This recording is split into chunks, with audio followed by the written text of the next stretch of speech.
What truth would you risk your life to tell? Facing execution, Song Yiren Shatters silence, Mafia Laundering tied to Menglong's mysterious death.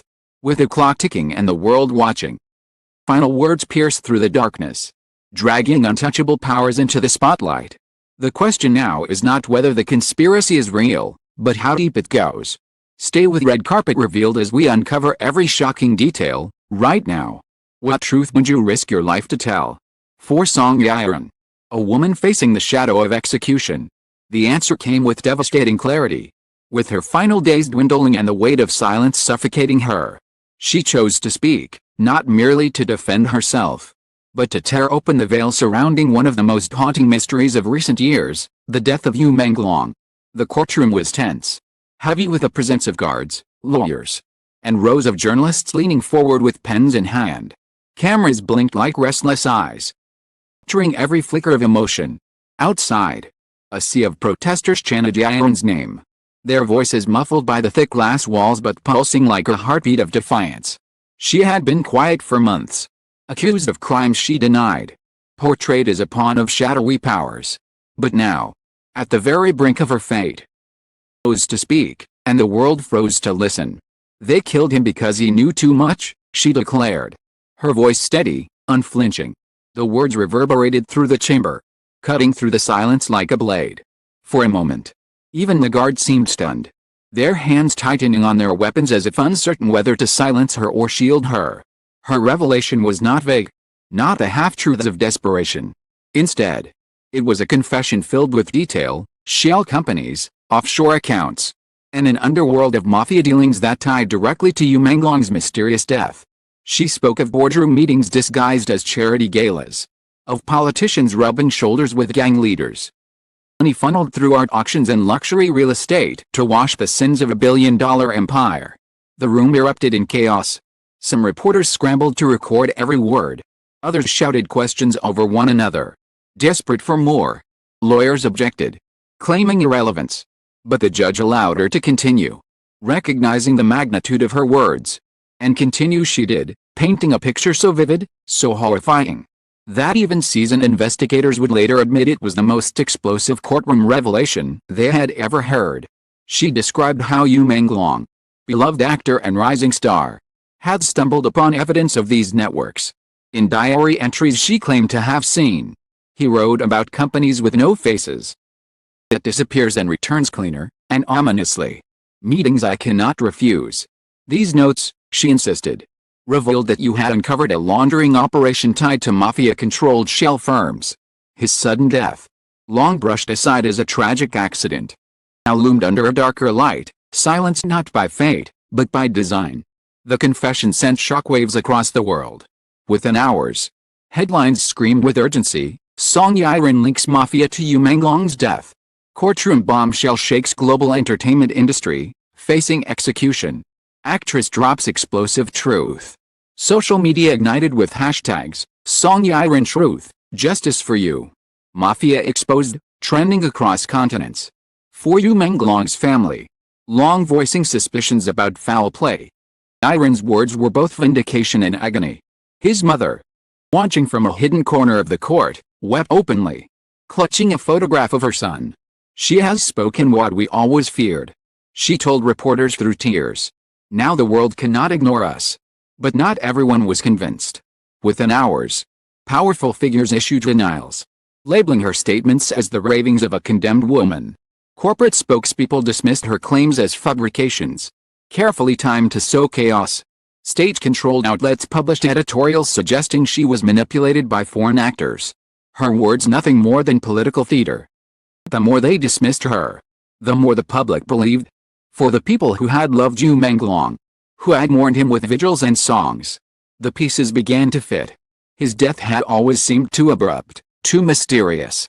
Rumors of threats, of missing files, of silenced colleagues, all now framed within Yiren's confession. Fans flooded social media with old clips of analyzing his words, his expressions, his pauses, searching for hidden messages. Some pointed to his last interview, where he had said cryptically, "The truth is not always allowed to be seen." As Yiren's testimony spread, so too did the danger. Sources close to her claimed she had already received threats in prison. Messages slipped under her door warning her to stay silent. Guards reportedly tightened their surveillance, aware that even within the walls of confinement, silence could be enforced by darker means. Still, she persisted, telling her lawyers to release sealed letters should anything happen to her. The tension built with every passing day. Protesters multiplied outside the courthouse, waving banners with Yu's face, chanting for justice. Inside, the legal proceedings devolved into a media circus, with every session broadcast live to millions. People who had never cared for courtroom drama now sat glued to their screens, watching the drama of corruption, conspiracy, and courage unfold in real time. Yiren's revelations extended beyond Yu Menglong. She spoke of other stars, of contracts written in blood metaphorically if not literally, of careers destroyed when silence was broken. She hinted at a list of names, politicians, magnates, even international investors, who had profited from the mafia's laundering schemes. Though she stopped short of naming them all, the implication was clear: this was no isolated scandal. It was a network, sprawling and dangerous, with tentacles reaching across industries and borders. And at its heart lay the death of Yu Menglong, a tragedy transformed into a symbol of systemic rot.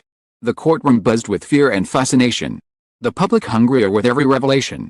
Yet amid the noise, one question loomed larger than all others: would the world believe her before it was too late?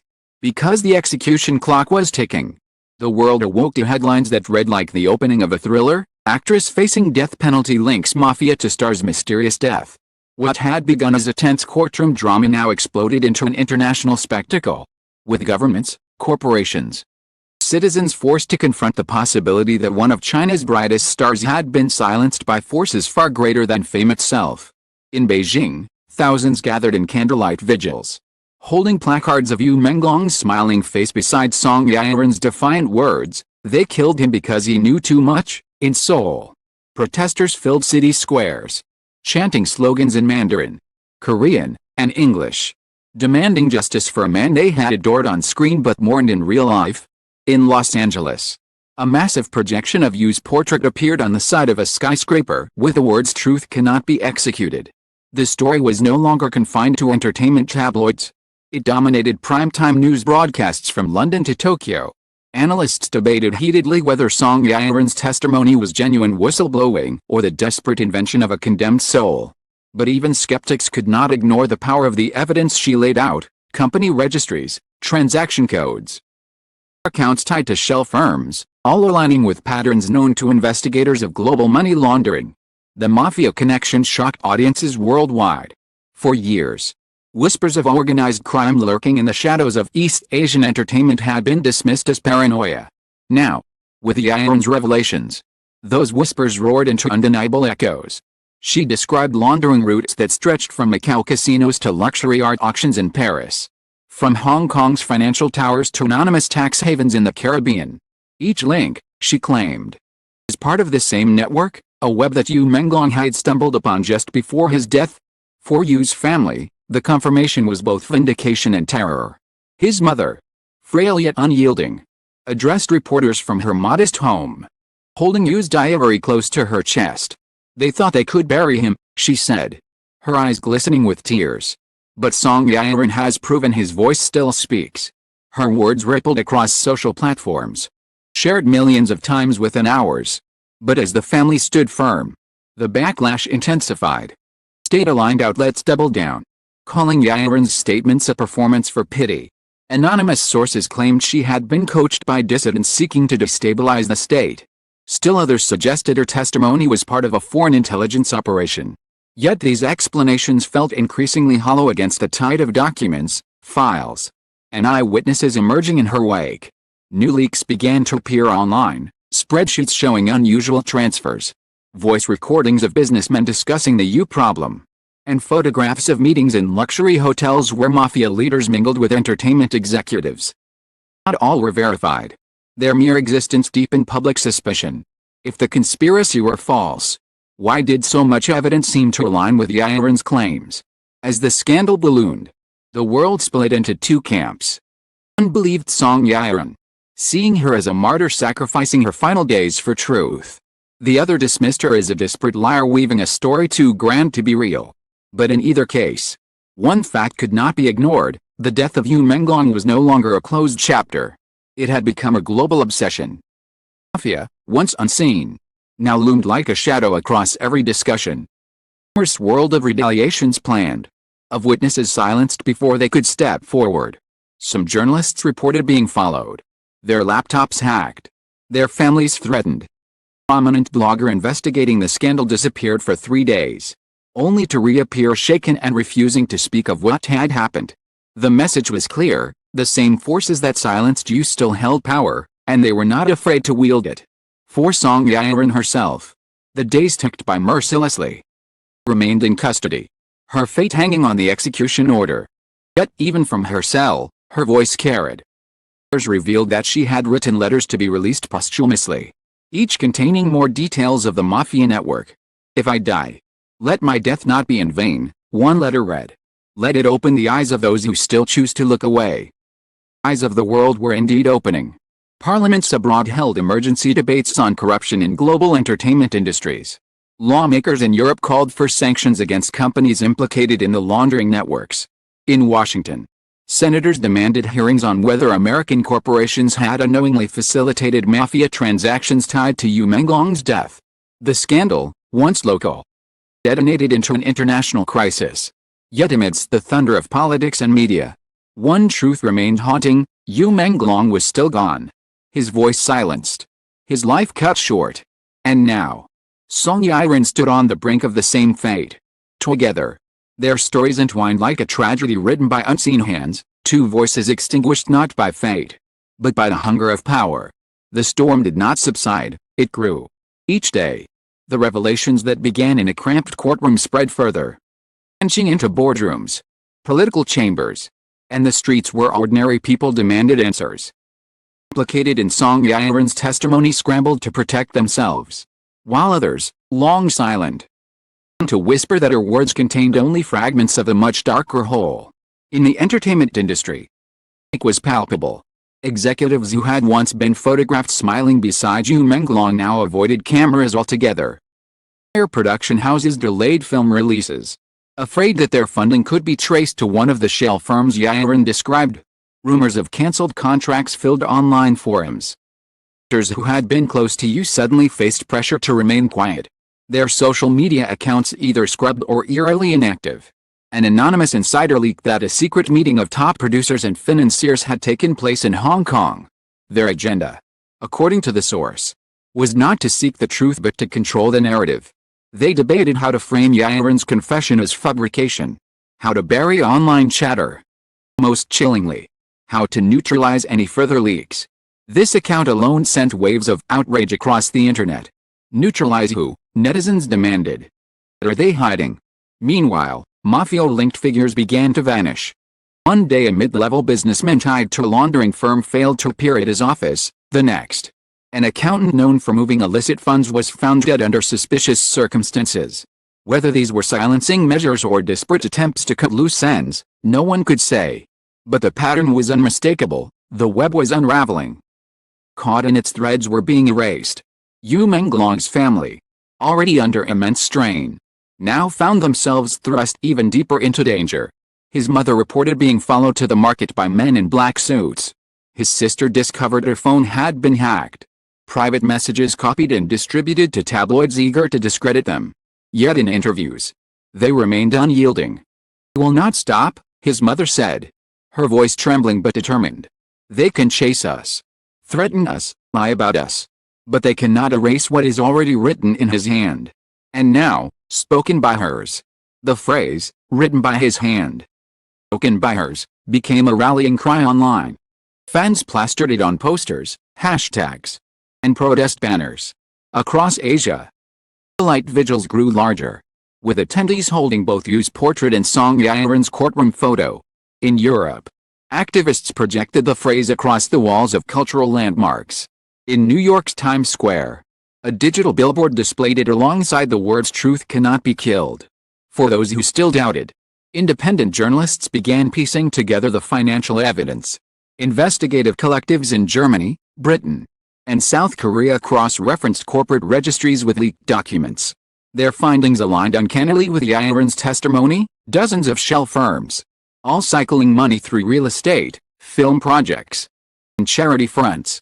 Even more chilling were the trails leading to known mafia organizations, some with histories of bloodshed and political ties spanning decades. The backlash from elites intensified.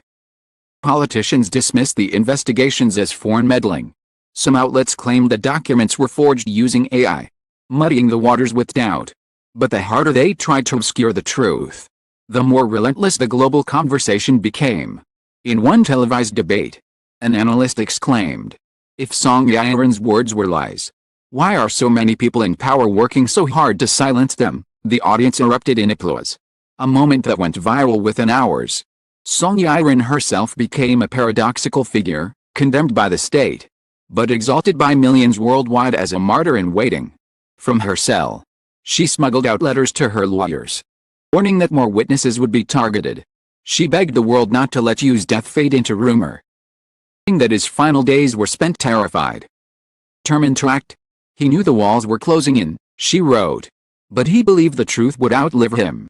"I am only finishing what he began." The release of one particular letter rocked the public. In it, Yiren described the conversation she had overheard between two mafia-connected executives. "The boy has seen the books. If he speaks, we all burn." The boy, she claimed, was Yu Menglong. Whether the line was real or embellished mattered little. The words resonated like thunder, amplifying outrage into fury. Internationally, the scandal forced powerful hands to act. The European Parliament held hearings on mafia-linked investments in entertainment. The U.S. Senate announced an inquiry into whether American companies had indirectly funneled money through the same laundering network. Human rights groups demanded a stay of execution for Song Yiren, that silencing her would be tantamount to burying vital testimony. But as the political pressure mounted, so too did the threats. Journalists covering the case received anonymous calls warning them to choose their words carefully. Activists organizing rallies reported infiltration by unknown men who photographed attendees. In one particularly disturbing incident, a lawyer assisting Yiren's family was attacked in a parking garage, surviving only with broken ribs and the chilling message, "You're next." Still, the movement refused to die. If anything, every attempt to crush it only breathed new life into the flames. Yu Menglong's image, once plastered on drama posters and music covers, had become an emblem of resistance. His death, once dismissed as a tragic accident, was now a global symbol of the war between truth and silence. And Song Yiren, awaiting execution, stood at the epicenter, her voice echoing louder than those who sought to silence it forever. The day of Song Yiren's execution arrived like a storm that the world both dreaded and could not look away from. Inside the prison walls, thousands gathered with candles and banners. Her face, known for roles on screen, now gazed out from posters declaring her the last witness. The air was thick with grief, anger, and determination. Reporters camped outside, their cameras capturing the crowd as chants echoed through the night, "Justice for you. Justice for Yiren." Inside, guards prepared with mechanical precision. Within the sterile corridors, tension simmered. Yiren had become too important, too symbolic. To some, death was inevitable, an example to silence others. To millions around the world, it was unthinkable. Letters smuggled from her cell days before, she had written, "If they kill me, know that they fear the truth. My death is not an end, it is the beginning." Those words spread online like wildfire, shared in every language, etched onto signs and digital billboards. Her final hours were marked by defiance. When asked if she had last words, she did not plead for mercy. Instead, she spoke calmly, her voice carrying into the silence, "They silenced him. They will silence me. But the truth has already escaped. Not be buried." Witnesses reported that even hardened officials averted their eyes, unable to meet her steady gaze. News of her execution spread instantly, igniting a global outcry. Vigils turned into protests. Hashtags surged again, "Truth cannot be killed. Justice for Yiren, justice for you." Crowds in Seoul clashed with police as they demanded international intervention. In Paris, mourners laid roses on the steps of the Chinese embassy, singing Yu Menglong songs in trembling unison. In Los Angeles, Thousands gathered in silence, lighting up candles as giant screens replayed her final words. For Yu Menglong's family, her death was another unbearable wound, but also a torch passed into their hands. His mother, now frail but resolute, a sea of mourners. They killed my son. They killed Yiren. But they cannot kill what we know. We'll keep speaking until the world listens. Her trembling voice drew thunderous applause, reverberating across the square like a vow. The documents Yiren had arranged to release posthumously soon appeared online. Encrypted files decrypted by journalists revealed more names, more accounts, more transactions. The breadth of the conspiracy was staggering. Billions laundered through entertainment, luxury goods, even humanitarian projects. Some of the names implicated were already familiar: politicians, tycoons, executives, but others stunned the world. Connections to global banking institutions thought untouchable. International governments scrambled. In Europe, investigations were launched into real estate empires tied to the mafia networks.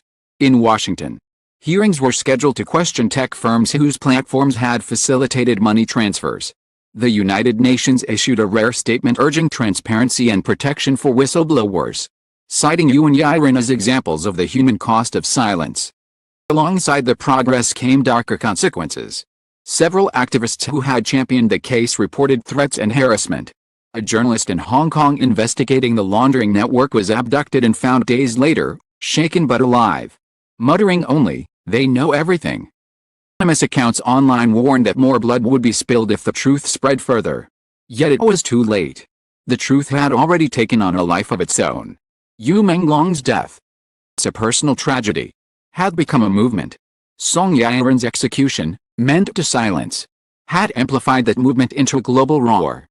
Universities began offering seminars on the Yu Menglong case as a symbol of corruption, resistance, and the price of truth. Nations released songs in tribute. Artists painted murals on city walls, Yu and Yiren standing side by side. Beneath the words their voices live on. Still, questions remained unanswered. Who had ordered Yu's death? Which of the names on Yiren's files would face justice? How deep did the conspiracy go? And how many more victims had been silenced along the way? Each revelation seemed to uncover not closure but more darkness, like peeling layers from an endless wound. And the whispers continued. Reports hinted that even more files existed, hidden caches that Yiren had not lived long enough to release. Rumors swirled that Yu himself had left encrypted recordings on hard drives still unrecovered. Journalists speculated about the involvement of powerful figures not yet named. The story was far from finished. The dust settled from the protests. One thing was clear: the world could no longer turn away. Song Yiren's voice had joined Yu Menglong's, not silenced by death but amplified by it. Together, they had become emblems of defiance against corruption, against mafia power, against the elites who thought themselves untouchable. And so, the final lines of this chapter were written not in silence, but in fire. They killed him. They killed her. Truth has escaped, and it is unstoppable. Thank you for following this journey into darkness and revelation. At Red Carpet Revealed, we believe that stories like these are not just about celebrities or scandals, they are about humanity, about the power of truth, and about the voices that refuse to be silenced. Yu Menglong and Song Yiren may no longer be here to speak, but their stories continue through us, through you, every reader who demands answers. Stay with us as we keep uncovering the hidden, the silenced, and the shocking. Because this is not the end, this is only the beginning. Red Carpet Revealed.